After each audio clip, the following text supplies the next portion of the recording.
I spend most of my time either here doing math or sitting outside on the grass doing math in the warm weather.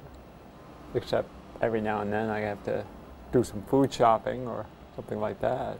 If I was somebody else, I would think I was a weird person, but I don't care. It's my life. I only have one life, so I'm going to do math because that's what I like. Harvard's Clifford Hobbes once wanted to explore this universe as an astronomer, but eventually decided to explore all possible universes as a mathematician. Einstein once said that he had no patience for people who drill where the wood is soft. And Cliff is somebody who just relentlessly goes after where the wood is the hardest and just keeps going until he gets to where he wants to get to. But it was as a physics graduate that Clifford developed an existence theorem for instanton equations. The result helped Simon Donaldson in his discovery about smooth-form manifolds.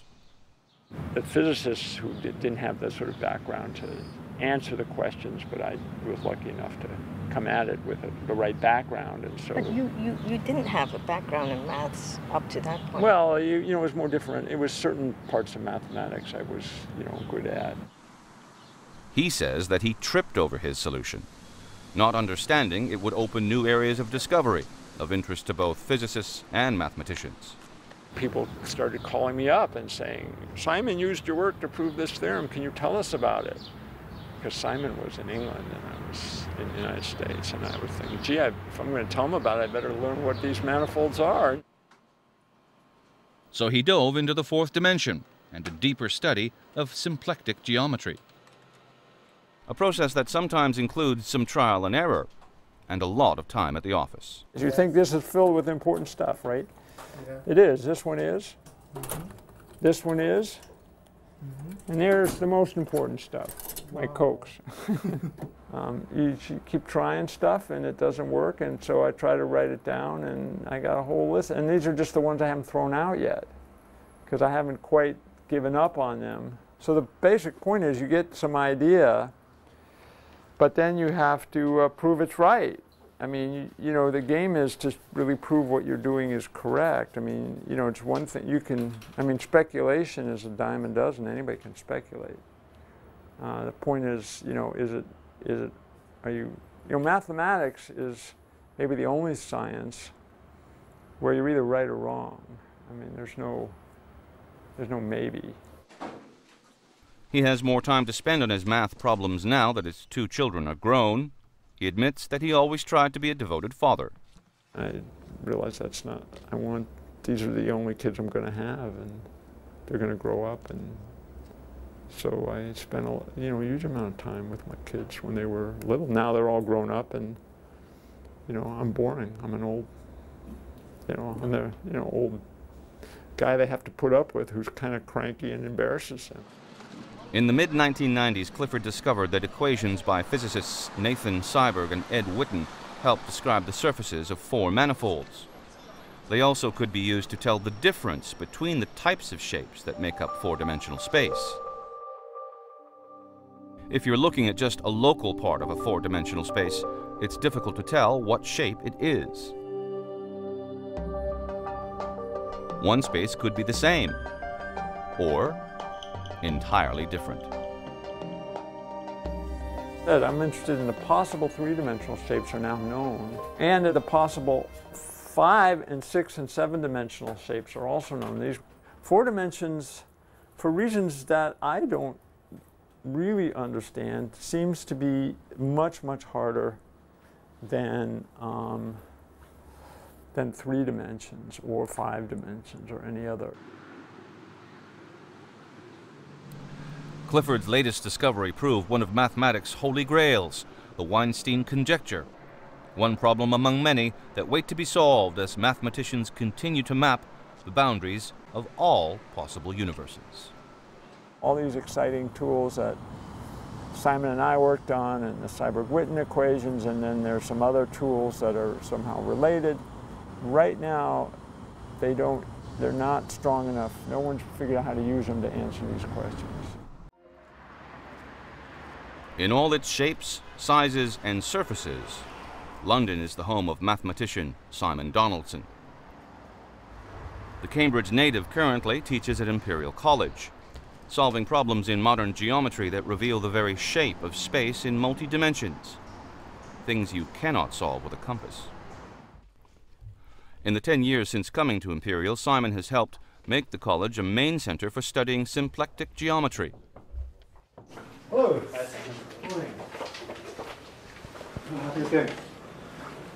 Fine. Are you working on these? That's a streamal equation. Everyone in the country of my age wanted to be his graduate student. He was the preeminent, most active young mathematician.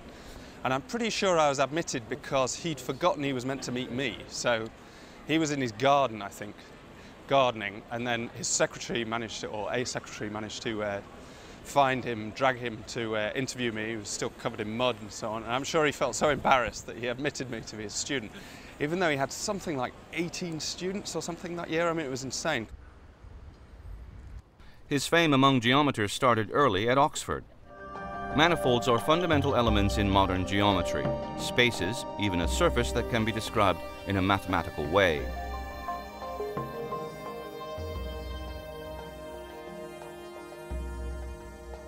Simon used equations developed in theoretical physics by Yang Chen Ning and Robert Mills to help classify these spaces in 4 dimensions.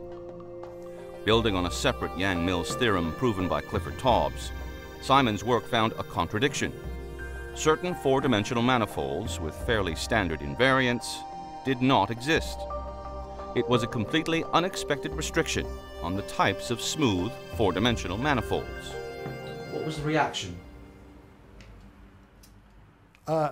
Well, people were quite surprised, I think.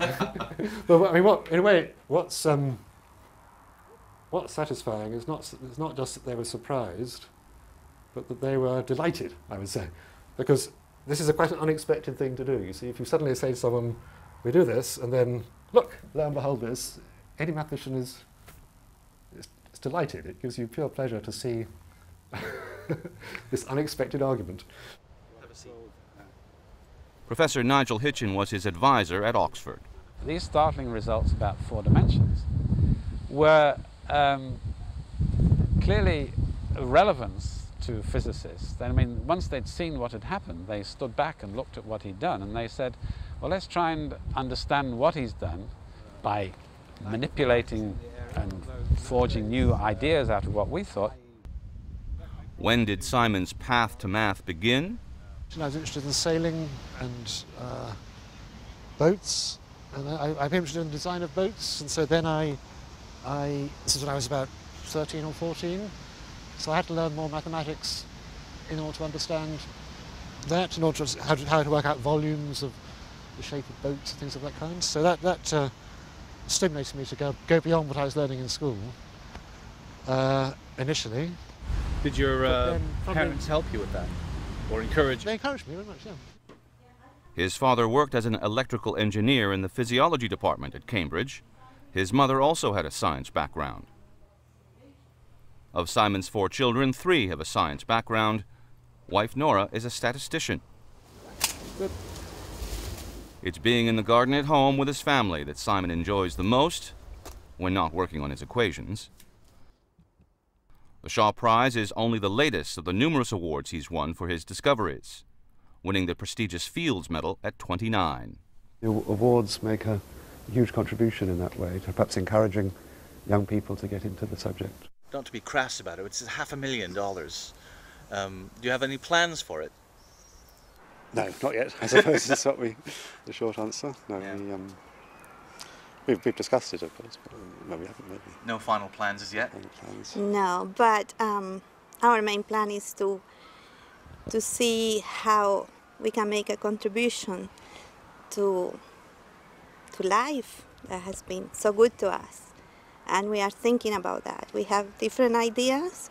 For example, helping some schools in my country, which is Colombia, and ideas like that we're discussing, because it's amazing to have all that money, and it's money that we really don't need for us, and we just want to make sure that we do the right thing with it.